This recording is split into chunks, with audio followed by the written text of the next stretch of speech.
difícil, como é de todo mundo. Mas a gente tem uns insights de vez em quando, e aí a gente vai aprendendo na luta. E houve um momento que a gente estava trabalhando no movimento espírita bastante, e a atenção para a família era reduzida. E naturalmente nós temos que equilibrar. Quem casou, quem tem família, a prioridade é a família. Mas isso não significa que não possa fazer outro trabalho, porque tem gente que se esconde por trás disso e não faz mais nada. Tá certo? Mas é preciso ter equilíbrio. E num dado momento, fazendo o exame da situação com a minha mulher, expositor, fala tudo sempre nossa, na hora da mulher é minha mesmo e acabou.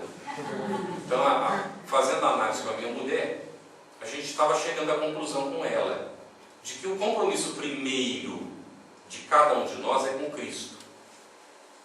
Então a gente disse para ela, o meu compromisso é com Cristo e depois contigo.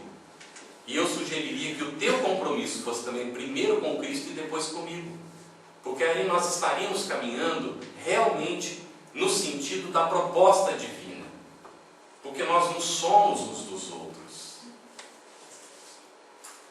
Nós não somos uns dos outros. Nós temos que romper com essa barreira. O filho não é nosso. Ele é um irmão nosso.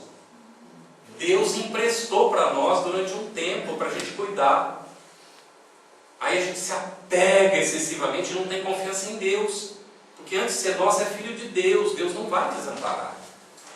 Não é o que acontecer com ele porque é necessário. Nós vamos fazer o melhor que tiver no nosso alcance. E aí então, a dificuldade de viver isso no dia a dia. Um dia um companheiro nos encontrou no sul do Brasil. E ele disse, eu queria fazer uma pergunta, era um intervalo do almoço.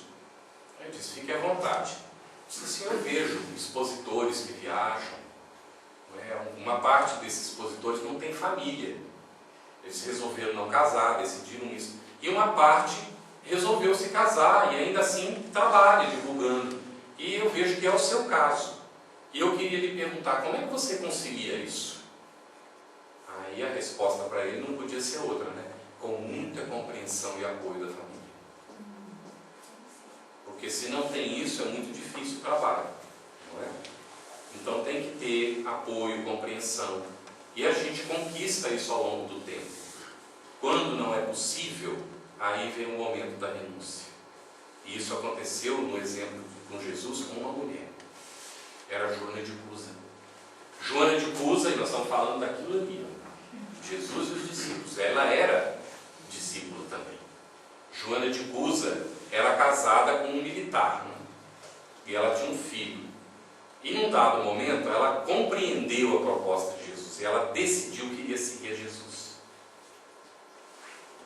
Aí quando ela foi a Jesus para falar com ele, Jesus disse para ela, mulher, volta para o teu marido. Ela ainda tinha compromisso com ele. Ela tinha necessidade.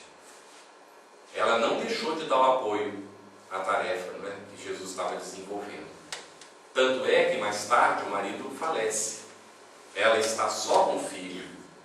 E lá na frente chegou o momento do testemunho. Ele, preso num poste, com tudo preparado para atear fogo.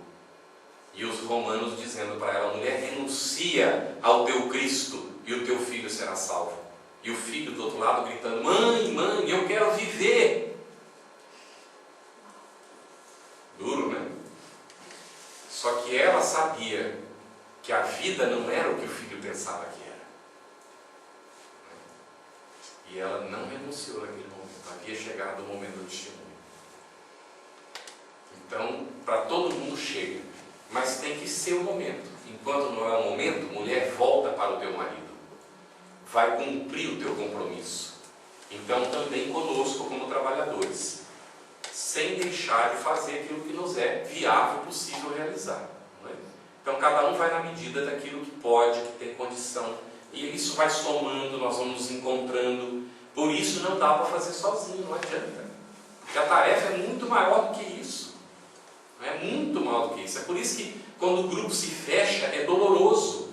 Porque o trabalho é muito maior do que o grupo. Como é que o grupo pode imaginar que ele pode se fechar e fazer aquilo? Seja por mais bem que ele esteja fazendo, mas o fato de ele se fechar já dá uma demonstração de que isso não está no caminho legal. Não está num bom caminho.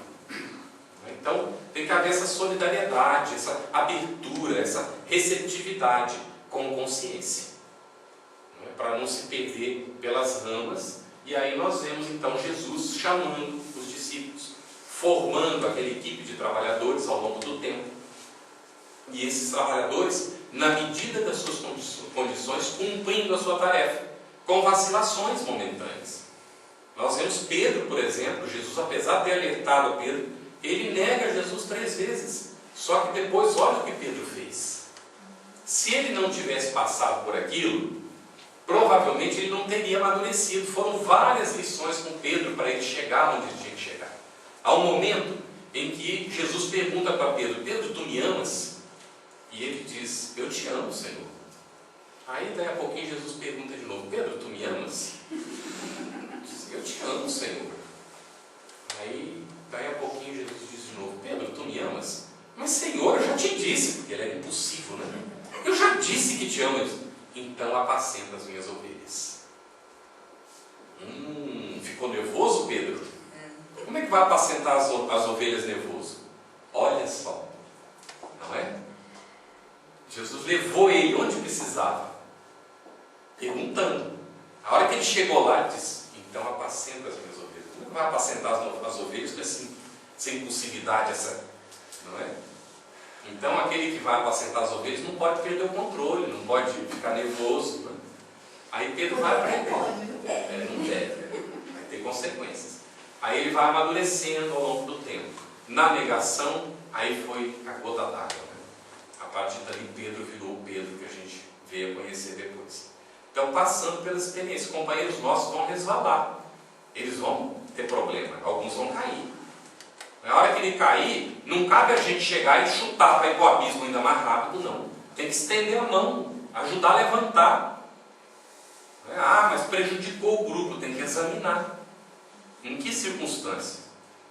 Não é? Qual é a intenção do indivíduo? Ele está querendo levantar agora? Então tem que dar apoio. Não, o que ele quer é nada disso. Ele quer levar mais gente, quer arrombar com tudo. Então tem que examinar. Aí nós temos que olhar a situação da maioria.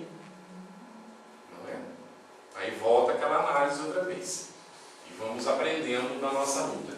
Então, aí Jesus não quis que os discípulos viessem para incensá-lo. Isso é muito importante. E nem veio para colocar o pessoal numa torre de marfim. Veio para a luta mesmo.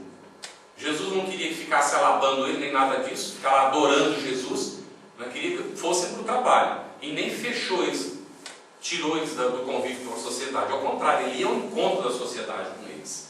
Então ele foi fazendo deles amigos. Amigos, tanto é que para Judas nós já citamos. Ele fala: amigo, aqui vieste. Os discípulos eram amigos dele. Imagine que não eram só os 12, todos aqueles eram amigos dele. E ele então foi fazendo com que esses companheiros fossem capazes de abençoar, de confortar, de instruir, de servir. Eles foram aprendendo. E aí então nós vamos vendo a família do Cristo se ampliando. Aí até chegar aquele momento em que nós perdemos o rumo. Nós estamos agora no resgate do rumo. O Espiritismo veio para nos colocar de novo na proposta que Jesus fez. Por isso o nosso grande desafio não é pequeno, porque nós estamos convocados a essa tarefa que transcende a capacidade de cada um de nós, que só pode ser feita na medida em que nós nos reunimos como coletividade. Não é? Mas é uma tarefa possível. Nós somos os novos discípulos. Estamos convidados para isso. Éramos os trabalhadores da última hora. Agora nós somos os trabalhadores da primeira hora da regeneração. A responsabilidade não é pequena, mas nós somos capazes. Se não fôssemos, ele não nos teria convocado. Hoje nós não estaríamos nessa sala conversando sobre o assunto.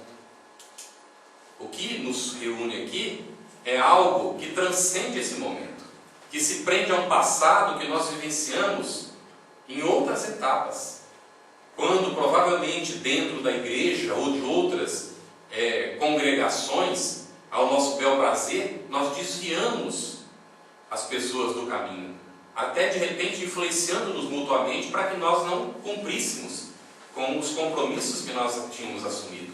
Agora